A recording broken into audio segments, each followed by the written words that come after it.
할렐루야, 주님을 찬양합니다. 우리 주님의 은혜와 평강이 넘치기를 빕니다. 우리 옆 사람과도 인사하고 축복할까요? 하늘 복 많이 받으세요. 봄이 왔습니다. 봄이 오니까 참 좋죠. 진달래는 피었다고 개나리도 피었는가요? 우리 예배당에는 활짝 피었습니다. 우리의 심령에도 성령의 새봄으로 개나리가 활짝 필 수 있게 되기를 바랍니다. 이 시간 주님의 말씀이 또 주님을 만남으로 우리의 심령이 개나리처럼 환하게 필 수 있게 되기를 바랍니다. 우리 지금 마태복음을 보고 있는데 8장과 9장에서 주님이 10가지 기적을 통해서 예수님이 바로 메시아이시다, 왕이시다 라는 사실을 보여주고 계십니다. 그래서 이 9장에서 이제 6번째 기적까지 보여주셨죠. 중풍병자를 고치시는 6번째 기적까지 보여주셨어요. 그리고 이제 7번째 기적이 9장 18절부터 이 혈루증 앓는 여인을 고치시고 또 그 아이를 일으키시는 내용인데, 그 중간에 오늘 읽은 본문이 나옵니다. 그 이야기는 뭐냐면 예수님이 마태를 부르시는 이야기시죠. 마태를 부르시고 오늘 설교 제목 뭡니까? 죄인을 부르러 왔노라. 나는 의인을 부르러 온 것이 아니요 죄인을 부르러 왔노라. 저는 이 말씀 참 좋습니다. 정말 주님이 의인을 부르러 오셨다면 저는 주님을 만날 수가 없습니다. 만약에 주님이 경건한 사람을 부르러 오셨다면 저는 도저히 주님 만날 수 없습니다. 만약에 주님이 성품이 좋고 인격적인 사람을 부르러 오셨다면 저는 절대로 예수님을 만날 수가 없습니다. 근데 주님이 내가 의인을 부르러 온 것이 아니요 죄인을 부르러 왔노라. 그래서 주님을 만날 수가 있습니다. 저는 이 말씀 너무 좋습니다. 주님이 죄인을 부르러, 내가 죄인을 부르러 왔노라. 주님은 그래서 죄인을 부르러 오셨어요. 누가 주님을 만날 수 있느냐? 죄인이 주님을 만날 수가 있어요. 그런데 죄인이라고 해서 다 주님을 만날 수 있는 건 아니에요. 죄인 중에도 나누자면 두 부류가 있어요. 하나는 자기가 죄인인 줄 아는 사람, 또 하나는 자기가 죄인인 줄 모르는 사람. 예수님이 죄인을 부르러 오셨지만 자기가 죄인인 줄 모르는 사람은 절대로 예수님을 만날 수가 없습니다. 그래서 이제 주님이 이제 부르러 오셨는데, 자 이제 한번 보겠습니다. 그 이야기가 자세히 나옵니다. 9절 보시면 예수께서 그곳을 떠나 지나가시다가 마테라 하는 사람이 세관에 앉아 있는 것을 보시고 이르시되 나를 따르라 하시니 일어나 따르니라. 자, 제가 질문해 보겠습니다. 예수님이 왜 마태를 부르셨을까요?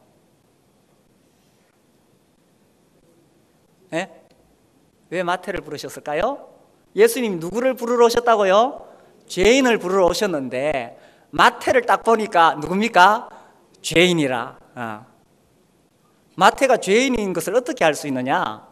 우리가 그 밑에 보면은 10절과 11절에 보면 이 마태는 세리죠. 세관에 앉아있는 세리인데, 세리 다음에 무슨 단어가 나옵니까? 세리와 죄인들. 10절에도 세리와 죄인들, 11절에도 세리와 죄인들. 이 당시에는 세리는 죄인들하고 통하는 말이었어요. 그래서 이제 교회를 오래 다니신 분들은 이 배경을 잘 아실 거예요. 이 당시 유대인들은 로마의 지배하에 있었는데, 세리라는 직업이 뭐냐? 유대인들의 세금을 거두어서 로마에 갖다 바치는데 중간에 착복을 한단 말이에요. 그러니까 세리 그러면 그 당시 유대인들은, 동족들은 정말 이를 갈았어요. 세리 그러면 상종을 안 했어요. 세리. 자기 민족의 그 세금을 부당하게 거두어 가지고 자기들을 지배하고 있는 그 로마에다 갖다 바쳤으니, 마치 과거에 우리가 일제 그 치하에 있을 때에 일본의 앞잡이 노릇을 하던 그런 한국인들, 순사들, 형사들, 그런 사람 두고 우리가 이 민족적인 어떤 감정이 있잖아요.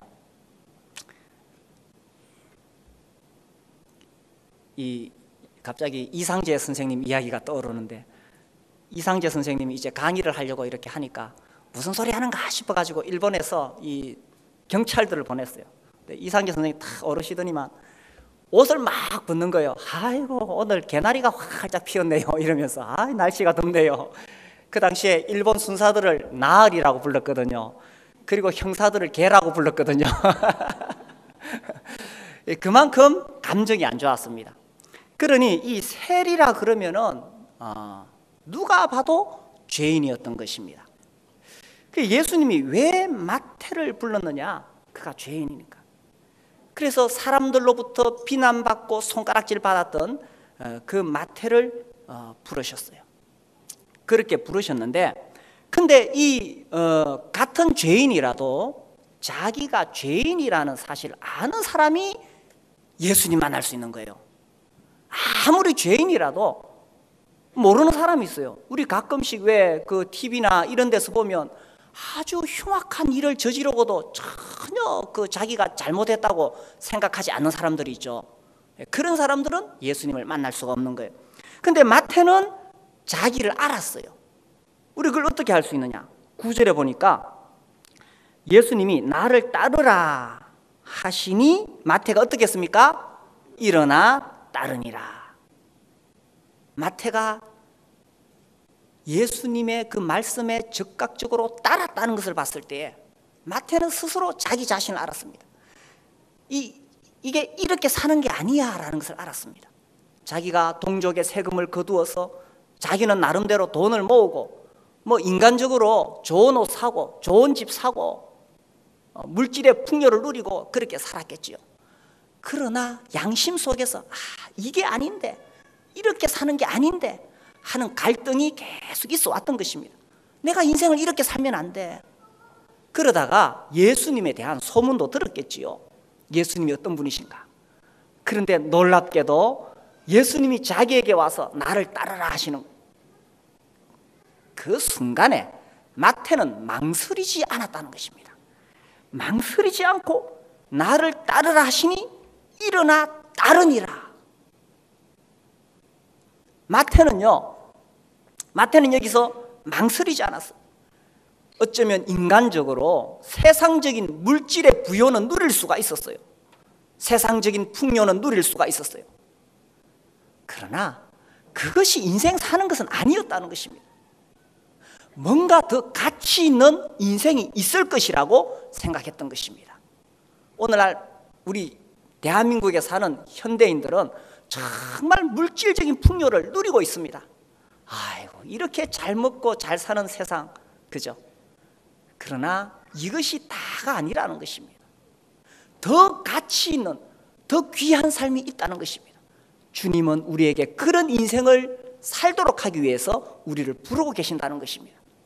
주님이 이 마태를 불렀을 때에 마태가 망설이지 않고 따른 것으로 봤을 때 그는 스스로 자기가 죄인인 것을 알았고 정말 더 가치 있는 뭔가를 살려고 했다는 것입니다. 이 말씀 멋있죠? 나를 따르라 하시니 일어나 따르니라. 망설이지 않고. 우리 이 마가복음 1장 한번 볼까요? 마가복음 1장에 보면 1장 18절 17절에 보면은요, 예수께서 이르시되 나를 따라오라 내가 너로 사람을 낚는 어부가 되게 하리라 하시니, 이것은 지금 시몬과 안드레에게 하신 말씀입니다. 나를 따라오라 했을 때 18절 곧 그물을 버려두고 따르니라. 예수님을 따르는 제자들은 예수님 불렀을 때 망설이지 않고 곧 그물을 버려두고 따르니라. 이렇게 19절에도 보면 조금 더 가시다가 세베대의 아들 야고보와 그 형제 요한을 부르시니 그들도 배에 있어 그물을 깁는데 20절 곧 부르시니 그 아버지 세베대를 품꾼들과 함께 배에 버려두고 예수를 따라가니라. 이게 정말 지혜로운 거예요. 주님이 나를 부르실 때에 망설이지 않고 일어나서 따르는 것, 이게 인생을 확 바꾸는 거예요. 오늘 여기 계신 분들 아직 예수님을 만나지 않은 분도 있고 이미 예수님을 믿고 구원받은 분도 있습니다. 주님은 우리를 부르십니다.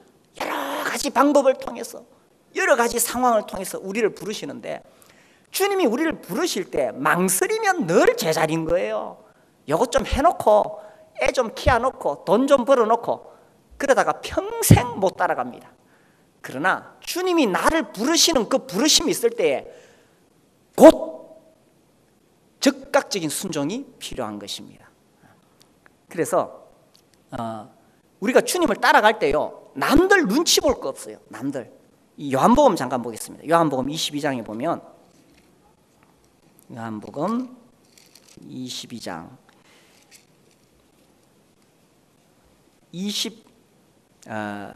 여기 요한복음 22장 보면 예수님이 베드로를 부르시는데, 베드로가 이렇게 질문해요. 21절에 이에 베드로가 그를 보고 예수께 여짜오되 주님, 이 사람은 어떻게 되겠사옵나이까? 21장, 요한복음 21장 22절입니다. 예수께서 이르시되 내가 올 때까지 그를 머물게 하고자 할지라도 네게 무슨 상관이냐? 너는 나를 따르라. 다른 사람 눈치 볼 거 없어요. 주님이 나를 부르시면 다른 사람 눈치 볼 것 없이 예 하고 일어나서 따르는 것입니다. 남의 눈치 보고 체면 생각하고 그러다가 언제 예수님 따라가겠어요? 자, 다시 마태복음 9장 돌아와서, 이것이 마태의 아주 멋있는 모습이라는 것입니다. 주님이 나를 부르실 때 망설이지 않고 즉각적으로 결단 내리고 순종하고 따라갔다는 것입니다. 주님은 여러 가지 상황에서 우리를 부르시는데 우리에게도 이런 결단이 필요하지 않겠습니까? 우리 옆 사람에게 한번 물어보세요. 즉시 따르겠습니까? 물어보세요. 정말 즉시 따르겠습니까? 주님이 나를 부르실 때에 아이고 애 키워놓고 뭐 돈 벌어놓고 어느 세월에, 마태는요, 이렇게 사는 게 인생이 아니야. 내가 사람들에게 이렇게 손가락질 받고 비난받고 돈은 많이 모았어. 돈은 많이 모았는데 이렇게 사는 게 인생이 아니야. 더 가치 있는 인생 살고 싶어. 주님이 딱 불을 넣었을 때 마태는 바로 일어나 따라갔던 것입니다. 그렇게 따라가시게 되기를 바랍니다. 자, 10절, 마태복음 9장 10절. 예수께서 마태의 집에서 앉아 음식을 잡수실 때 많은 세리와 죄인들이 와서 예수와 그의 제자들과 함께 앉았더니, 이 마태가 예수님을 초대를 했어요. 자기 집에다가. 그래서 예수님을 초대해서 이제 접대를 합니다.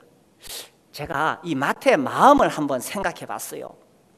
마태 마음 속에는 예수님을 한번 잘 접대해 드리고 싶은 그런 마음이 있지 않았을까? 사실 살아오면서 마태는요, 동네 사람들에게 한 번도 인간적인 대접을 받아본 적이 없습니다. 자기 앞에서는 사람들이 다 굽실거려요. 왜냐하면 마태가 세금을 많이 매기면 안 되니까. 그런데 돌아서면 전부 손가락질하고 욕해요.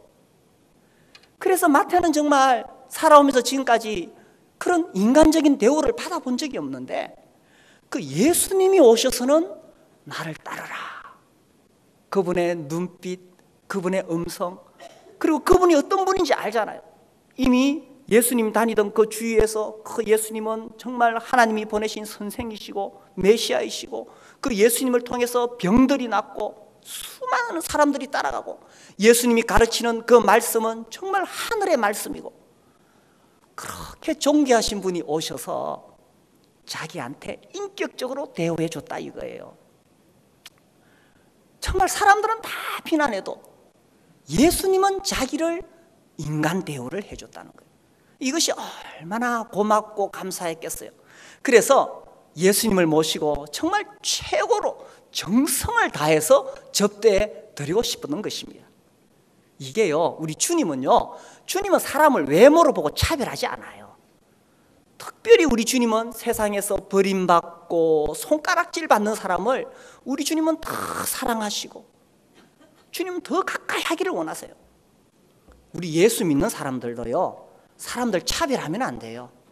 좀 인간적으로 좋은 옷 입고 좋은 차 타고 다니는 사람, 또 좀 세상적으로 봤을 때 뭔가 좀 부족한 사람, 예수님 믿는 사람은 차별하면 안 돼요.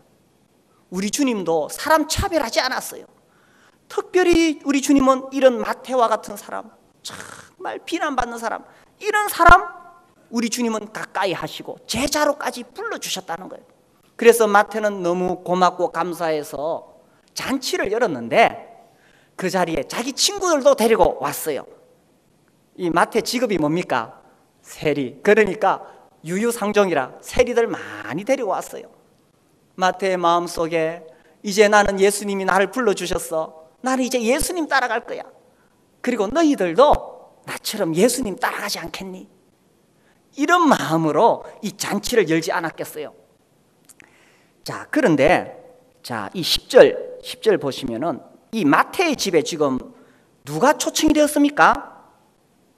누가 앉아있나? 세리와 죄인들, 그 다음에 예수와 그의 제자들. 자, 여기 10절 말씀 보니까 뭐가 딱 떠오릅니까? 마태가 지금 자기 집에서 뭐 하고 있습니까? 목장을 열었네요. 그렇죠? 우리가 평일날 가정에서 모이는데 이 목장의 특징은 교회가 아니라 집에서, 주일이 아니라 평일에 예수 믿는 사람만 모이는 것이 아니라 누가 와야 돼요? 예수님을 안 믿는 사람도 그 자리에 와야 되는 것입니다. 그래서 마태가 지금 이 목장을 열어가지고 예수님을 초청하고 예수님의 제자들도 함께하고 또 자기 친구들도 초청하고, 이게 목장이에요. 이게 예수 믿는 사람은 예수 믿는 사람들끼리만 모여가지고 성경 공부하고, 물론 그것도 필요해요.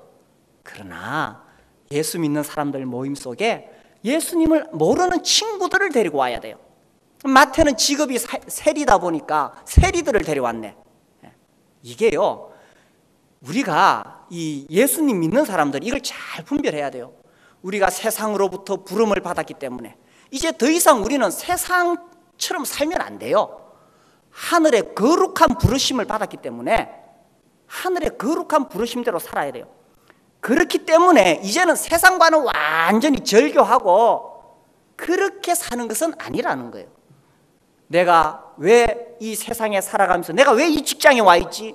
내가 왜 이 직장에 와 있지? 왜냐하면 그 직장이 바로 내가 그리스도의 증인으로서 주님을 따르는 제자로서 살아가는 그곳이 바로 내가 주님으로부터 부름받은 영적인 일터라는 것입니다. 우리 예수 믿는 사람들이 세상 나가 직업 가지고 사업할 때 돈 버는 거 그게 다가 아니라는 걸까요?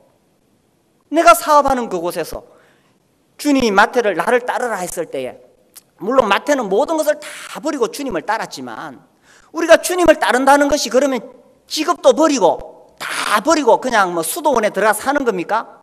아니면 전부 다 선교사로 떠나는 겁니까? 그게 아니에요. 내가 지금 살아가고 있는 그 일터에서 주님을 따르는 거예요. 내가 지금 일하고 있는 직장, 내 가정, 내가 살고 있는 아파트, 거기서 주님을 따르는 거예요. 이 예수 믿는 사람들이 어떤 이분법적인 생각을 가지고 마치 교회에 오면 아주 신령한 사람 되고 직장 생활할 때는 그냥 돈만 벌면 되고, 그거 아니에요. 주님이 마태를 부르실 때 마태만 끌려온 게 아니라 마태 주위에 있는 세리들이 다 끌려왔네요. 그렇죠? 그래서 주님이 나를 어떤 직장에서 일하게 하셨을 때에 그 직장 식구들이 같이 달려오는 거예요. 어디로 오느냐? 목장으로. 목장으로. 바로 교회에 못 오니까. 그래서 이 마태는 자기 집에서 목장을 열고 자기 직장 동료들을 초청하고, 그리고 예수님 믿는 제자들도 있고, 더 중요한 것은 주님이 그곳에 계신다는 거예요. 이 목장에 주님이 계신다는 것입니다. 두세 사람이 내 이름으로 모인 곳에 나도 그들과 함께 하겠다. 우리가 주님의 이름으로 목장에 모여서 찬송하고 말씀을 나누고 기도할 때에 주님도 그 자리에 오시는 겁니다. 그래서 주님이 오셔서 우리 예수님을 믿는 사람들뿐만 아니라 예수님을 안 믿는 사람들도 거기서 주님의 임재를 체험하고 주님의 은혜를 누리고, 그래서 주님을 만나게 되는 것입니다. 그래서 주님이 이렇게 이 이 마태를 부르셨을 때 마태가 자기 집에서 잔치를 여는데, 저는 우리 교회 이 목장을 섬기는 분들 보면 참 마음에 제가 죄송할 만큼 너무 잘해요. 제가 늘 강조하기를, 음식은 좀 너무 많이 하지 마라. 음식은 아주 간단하게 해라. 그래야 이제 다른 집에서도 할 수 있으니까. 그런데도 정말 마음을 다해서 정성을 다해서 그렇게 하는 모습 보면 참 너무 귀하다고 생각되어져요. 우리 마태복음 25장 보겠습니다. 마태복음 25장 여기 34절부터 보면 마지막에 주님이 심판하시는 이야기가 나와요.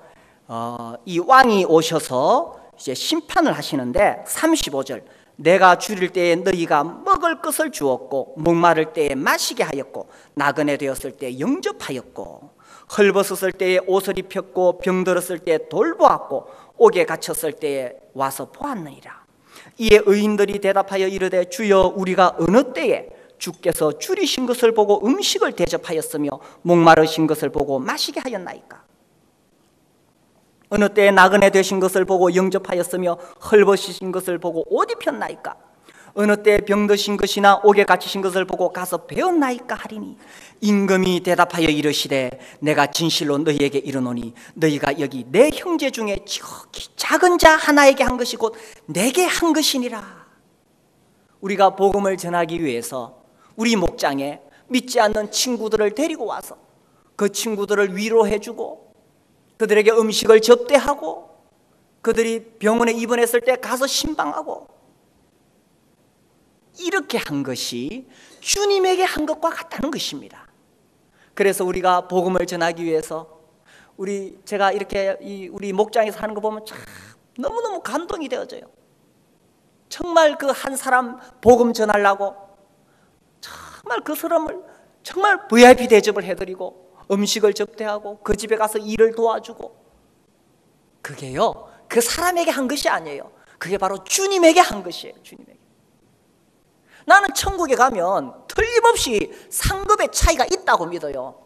어떤 분들은 교리적으로 그걸 따지는데, 세상에서 예수 믿고 구원받았다고 그냥 살아간 사람과 정말 예수 믿고 구원받고 이것이 너무나 귀하고 가치 있어서 이 복음을 전하기 위해서 자기의 재산을, 재물을 투자하고 자기의 시간을 투자하고 그렇게 섬긴 사람하고 차이가 있어야 되지 않겠어요? 정말 이 복음 전하기 위해서 그렇게 애쓴 사람들, 주님 나라 가면 주님이 틀림없이 잊지 않고 상급을 내리실 것입니다.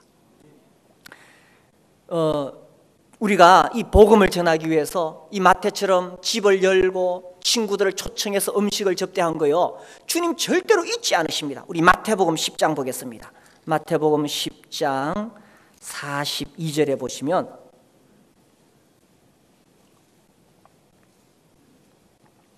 또 누구든지 제자의 이름으로 이 작은 자 중 하나에게 냉수 한 그릇이라도 주는 자는 내가 진실로 너희에게 이르노니 그 사람이 결탄코 상을 잃지 아니하리라.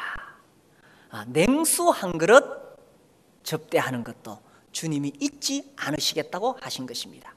그래서 우리 형제님들, 자매님들 자기 집을 개방하고 목장을 열고 거기서 복음을 전하기 위해서 친구들을 데리고 오고, 그거 정말 귀한 것이고 주님 나라에 그것이 다 기록이 되어 있습니다. 저는 목회하는 입장에서 제가 바라는 건요, 난 우리 성도들이 주님 나라 가서 상 많이 받는 거, 그게 제가 최고로 잘하는 겁니다. 그래서 때로는 좀 협박도 하고 때로는 공갈도 치고 또 격려도 하는데, 정말 주님 앞에서 이렇게 섬기는 건요 절대로 헛되지 않습니다. 주님을 섬기는 마음으로 하십시오. 마태처럼 집을 열고 이렇게 이 예수님 제자들 또 자기 친구들 초청해서 이렇게 하는 것 정말 귀한 것입니다. 그런데요, 제가 갑자기 이 말이 생각나네요. 이 복음을 전하는데 전도를 많이 하신 분이 이런 이야기를 했어요. 목구멍이 열려야 마음이 열린다. 그런 것 같습니까? 예, 음식을 많이 먹여놔야 마음도 열린대요. 그래서 우리가 목장에서 그렇게 섬기는 거 절대로 헛되지 않습니다. 그렇게 해서 주님을 믿게 된다면 얼마나 귀하고 가치 있는 일입니까? 자, 그런데 이런 참 좋은 이 자리에 꼭 이 부정적인 사람이 있어요. 부정적인 사람. 11절 바리새인들이 보고 그의 제자들에게 이르되 어찌하여 너희 선생은 세리와 죄인들과 함께 잡수시느냐. 야, 이 마태가 지금 새 사람 돼 보려고 집에다가 잔치를 열고 친구들 초청했는데, 야, 이 바리새인들은 뭐라 그럽니까? 아니, 예수님한테 직접은 말 못했어요. 못하고 제자들한테 너희 선생은 세리와 죄인들과 함께 잡수시느냐.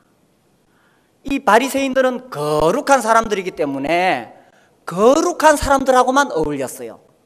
그런데 예수님은 세리와 죄인들과 함께 어울리시네요. 근데 왜 예수님이 그렇게 했어요? 예수님 누구를 부르러 오셨어요?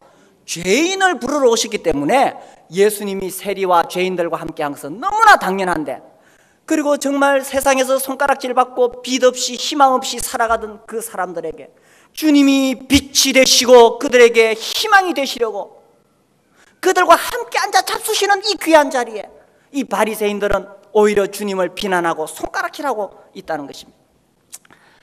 아무리 좋은 거라도요, 부정적으로 보기 시작하면 다 삐딱하게 보이는 겁니다. 우리 형제님들 자매님들, 이런 삐딱한 시각 가지지 마세요. 부정적으로 보지 말고 뭐든지 긍정적으로 볼 수 있어야 돼요. 사실 이 자리 얼마나 좋은 자리입니까? 이 마태가 그동안에 동족의 등을 쳐먹던 사람인데 새 사람 되겠다고 하니 축복하고 축하해 줘야 되는데 이렇게 부정적인 사람이 있다네요. 우리가 목장을 열고 그렇게 열심히 섬기는데 또 어떤 사람들은 또 그것도 부정적으로 보는 사람이 있어요. 이 목장에서나 교회에서나 부정적인 것은 정말 그것은 해로운 것입니다. 독입니다. 독. 뭐든지 부정적으로 보기 시작하면 다 부정적으로 보여요. 그건 독이에요. 독. 우리 옆 사람에게 이야기하세요. 부정적으로 보지 맙시다. 절대로 부정적으로 보지 맙시다. 인생을 부정적으로 보는 사람, 남이 잘하는 것도 다 안 좋은 것만 보여요. 안 좋은 것만. 부정적으로 보는 사람은 그런 사람 가까이 하지 마세요. 나도 물들어요. 뭐든지 긍정적으로 보고 좋은 면을 보고 칭찬하고 격려하고, 목장에서도 부정적인 이야기 하지 말라고 제가 목자 목녀들에게 항상 이야기합니다. 부정적인 이야기, 교회에 대해서 부정적인 이야기, 교회 리더들에 대해서 부정적인 이야기, 한국 사회에 대해서 부정적인 이야기, 그렇게 하면 왜 안 되는지 알아요? 성령의 임재하심을 경험할 수가 없어요. 우리 주님은 평안의 주님이시고 성령은 평화의 성령이신데 부정적인 이야기가 나오는 곳에는 주님이 임재하지 않아요. 그러나 긍정적인 이야기 나오고 칭찬하고 격려하는 곳에, 그곳에 주님의 평안이 임하는 거예요. 부정적인 이야기 해보세요. 마음이 찝찝하지. 그런데 칭찬하고 격려하고 긍정적인 이야기 해보세요. 마음이 평안하면서 주님이 우리와 함께 하시다는 것을 경험할 수가 있다는 거예요. 자, 이 바리새인, 이 바리새인도 똑같은 죄인이죠. 구원받아야 될 죄인인데 이 사람들은 예수님 만날 수가 없어요. 왜 그렇습니까? 죄인이라도 자기가 죄인인 줄 모르는 사람은 예수님을 만날 수가 없어요. 예수님이 죄인을 부르러 오셨지만 정말 내가 죄인이라는 사실을 아는 사람은 예수님 만나요. 그 사실을 모르는 사람은 절대로 못 만나요. 우리 누가복음 18장 보겠습니다. 누가복음 18장 9절부터 보면 이 바리새인과 세리 이야기가 아주 극명하게 딱 드러나는 내용입니다. 18장 9절, 또 자기를 어떻게 믿었어요? 자기를 의롭다고 믿고 다른 사람을 멸시하는 자들에게, 꼭 이런 사람이 있어요. 나는 옳고 의로운 사람이라 자기가 죄인인 줄 몰라요. 자기를 의롭다고 믿고, 그러니까 다른 사람을 멸시해요. 10절, 두 사람이 기도하러 성전에 올라가니 하나는 바리새인이요 하나는 세리라. 바리새인은 서서 따로 기도하여 이르되 거룩한 목소리, 하나님이여, 나는 다른 사람들 곧 토색 불이 간음을 하는 자들과 같지 아니하고, 좀 그렇게 보입니까? 거룩한 목소리로 기도하는 거예요. 이 세리와도 같지 아니함을 감사하나이다. 나는 일회에 2번씩 금식하고 또 소득에 11조를 드리나이다. 이거 잘한 거예요. 참 잘했어요. 그런데 이렇게 하다 보니까 자기가 죄인인 것을 모르고 있다는 겁니다. 13절, 세리는 멀리 서서 감히 눈을 들어 하늘을 쳐다도 보지도 못하고 다만 가슴을 치며 이르되 하나님이여 불쌍히 여기소서, 나는 죄인이로소이다 하였느니라. 내가 너희에게 이르노니 이에 저 바리새인이 아니고 이 사람이 의롭다 시험을 받고 그의 집으로 내려갔느니라. 자기 스스로 자기를 의롭다고 믿는 사람 절대로 예수님 못 만나요. 하나님 앞에서 정말 자기 안에 그 정말 처절한 거룩하신 하나님 앞에 도저히 설 수 없는 그런 죄인된 자기 모습을 보는 사람, 이 사람이 예수님 만날 수 있어요. 그리고 이 사람이 예수님 만나고 죄 용서받고 구원받을 수 있다는 사실이에요. 이 바리새인, 남을 비판하고, 교만하니까 비판하죠. 그리고 자기의 잘못은 절대로 인정을 안 해요. 다 자기를 포장하고 감추고, 이런 사람 예수님 못 만나요. 그러나 정말 솔직하게, 정직하게, 겸손하게, 하나님 나 이런 사람입니다. 하나님 나 정말 별 볼 일 없는 사람입니다. 나에게 하나님의 은혜가 필요합니다. 나에게 주님의 보혈이 필요합니다. 주님 나를 받아주십시오. 이런 사람이 예수님을 만날 수가 있는 거예요. 교만하고 남 비판하고 잘난 척하는 사람, 그런 사람입니까? 아니면 정말 주님 앞에 정말 낮아지고 겸손하고 주님의 은혜를 필요하는 그런 사람입니까? 어느 쪽입니까? 옆분에게 물어보세요. 어느 쪽입니까? 내가 깨지고 부서져야 주님을 만날 수가 있는 것입니다. 자, 그래서 12절 예수님이 답변하십니다. 예수께서 들으시고 이르시되 건강한 자에게는 의사가 쓸데없고 병든 자에게라야 쓸데있느니라.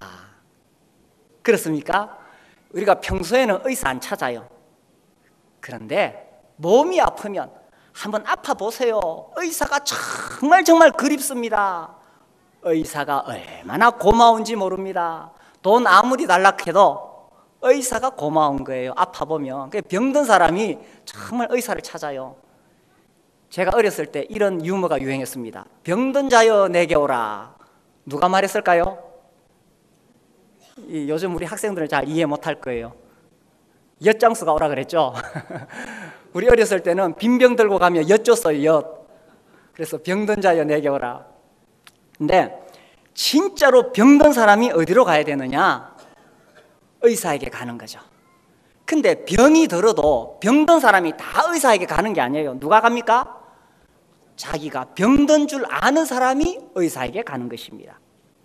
자기가 죄인인 줄 아는 사람이 정말 우리의 영혼의 의사가 되시는 예수님께 가는 것입니다.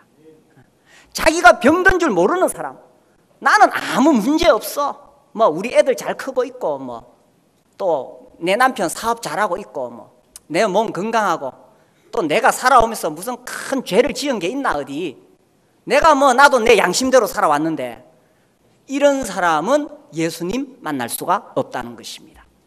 그러나 정말 인생이 이게 아니야. 내가 아무리 돈 많이 벌어도, 아무리 내 사업 잘 되고 내 자식 잘 크고 있어도 이게 아니야. 뭔가 더 높은 차원의 인생이 있을 거야. 그리고 그 높은 차원의 인생이라는 것은 이 모든 것을 주관하시는 창조주 하나님으로부터 나오는 것일 거야. 나도 정말 그 하나님 만나고 싶어.